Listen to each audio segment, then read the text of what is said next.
congratulations. Please tell me about what brings you to Dances with Films. Thanks so much for having me, Nancy. My name is Breton Tyner Bryan, and I'm honored to be having my Los Angeles premiere with my film Delusione today as a part of Downbeat in competition. Great. Well, tell me more. Absolutely. So it's about dissociation and memory loss, and there are two characters. It takes place in a speakeasy shot on the Upper West Side in Manhattan. It has a very 1940s feel, and it's about what is reality, what is the truth of reality in a relationship between two people where mental health is at play, and we actually don't know that line anymore. Why the 1940s? It's my favorite era. I love the costume. I love the wardrobe. In particular, I love the cinema. I'm always inspired by the design and architecture of that time period. But I think it's something that speaks to me a little bit in terms of time travel. And we're talking about have we met someone before in a past life in a relationship, and then maybe do we meet them again? So the 40s felt like a sweet spot to kind of reference kind of in the middle. There's some 1920s elements of styling and wardrobe and costume design that I contributed to this as well as choreography. So I love to play with those different, I have a little bit of a 60s on today, a little bit 70s vibe going on. But yeah, so I think the 40s is like a really sweet spot for me, and I think I also love the fashion for men and women of that time. Does the storyline also have to do with that era? I think the storyline is really universal, and that's the idea for me, is that wherever we have walked, others have walked before and will again, and I'm really interested in the lining up of the energies that have happened at different times, but in the same space. And I feel like we feel whatever was here before us, even if you and I are here present right now, and how we are aware of that, and if it can be a gateway or a portal to travel back in time where maybe we connected with someone, especially in a love affair, or in the future, because as we know, love goes through all different kinds of challenges and changes, and I think sometimes we yearn to be back in that moment, even if we have passed through it already. Great. So tell me more about your involvement in particular. I appreciate it. So I am the executive producer, director, choreographer. I'm a lead actor, as well as I did the editing, I did the costume, wardrobe, styling, and choreography. So I did a lot on this one.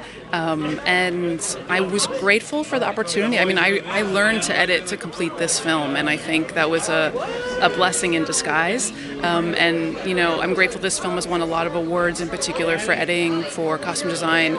But I also want to give a shout out to Michael J. Burke, who's our cinematographer, director of photography. His work is impeccable, and that we wouldn't have the film without him, as well as Fei Chow, who did the music and composition. You sound super passionate about this project. Which part was the one that touched you the most?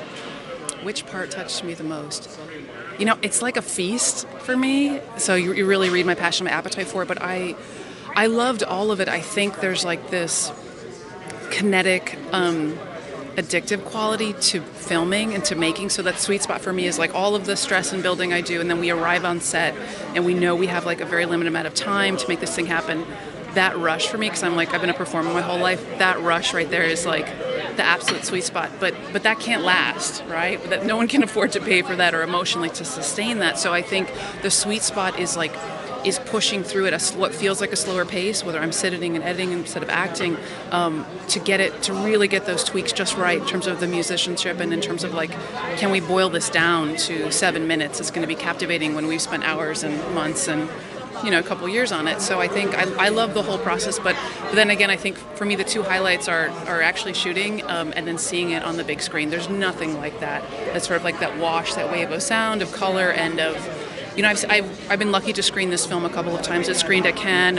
It's going to be screening at Michoud Film Festival in July, just to name a few. But every time I see it in the theater, I'm like, yes, I fully agree with every choice we made, and I'm so proud of it. And I think, as a choreographer, originally, I don't always feel that way, but when I watch a movie that we've pinned and lives in time, I'm so thoroughly satisfied.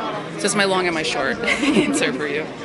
So where will others be able to watch this? Absolutely. So if miraculously you see this right now, folks, in the ether, you can come on down today at 5 p.m. at the Chinese Theater in Los Angeles, but it will be screening at Michoud Theater as well. Sorry, Michoud Festival in Los Angeles in, this date hasn't been announced yet, so I'm going to say mid-July. That's the next one where it will be at. Great. Well, congratulations on the project, and in the meantime, continue enjoying Dances with Films. I appreciate it so much. Thanks for having me, Nancy.